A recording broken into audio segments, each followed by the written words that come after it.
بسم اللہ الرحمن الرحیم الصلاۃ والسلام علیک یا رسول اللہ وعلی آلک واصحابک یا حبیب اللہ۔ جو بھی بہن بھائی میری ویڈیو کو دیکھیں وہ درود شریف ضرور پڑھیں، اور میں بہت محنت کرتا ہوں، اور میرے چینل کو سبسکرائب بھی ضرور کریں۔ آپ کا بہت بہت شکریہ۔ ٹھیک ہے، کسی بہن نے فرمایا کہ غسل حیض کا طریقہ کیا ہے اور اس کے لیے کیا الگ پانی ہوتا ہے اور پھر دوسرے غسل کے لیے علیحدہ پانی ہوتا ہے؟ ہم نے سنا ایسا ہی ہے۔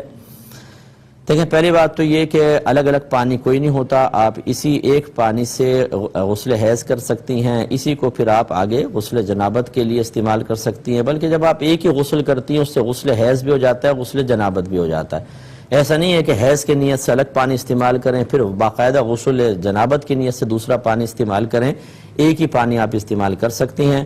اور اس کا طریقہ بالکل وہی ہے جیسے جنبی شخص کے لیے ہوتا ہے کہ سر سے لے کر پاؤں تک پورے بدن پر کم از کم ایک بار پانی کا بہانا، کلی کرنا، ناک میں پانی چڑھانا، غرغرہ کریں، یہ بھی بہتر ہے تاکہ حلق تک پانی اچھی طرح پہنچ جائے، بس آپ کا غسل ہو جائے گا۔ جہاں جہاں احتیاطیں ہیں کہ آپ یہ سمجھیں کہ وہاں پر بغیر احتیاط کے پانی بہے گا نہیں، وہاں احتیاط کے ساتھ بہائیں۔ جس سے بال ہیں عورتوں کے بڑے ہوتے ہیں تو گدی اور بال کی جو جگہ ہے اس پہ ہو سکتا ہے کہ اوپر سے پانی بہہ جائے اور جگہ خشک رہ جائے۔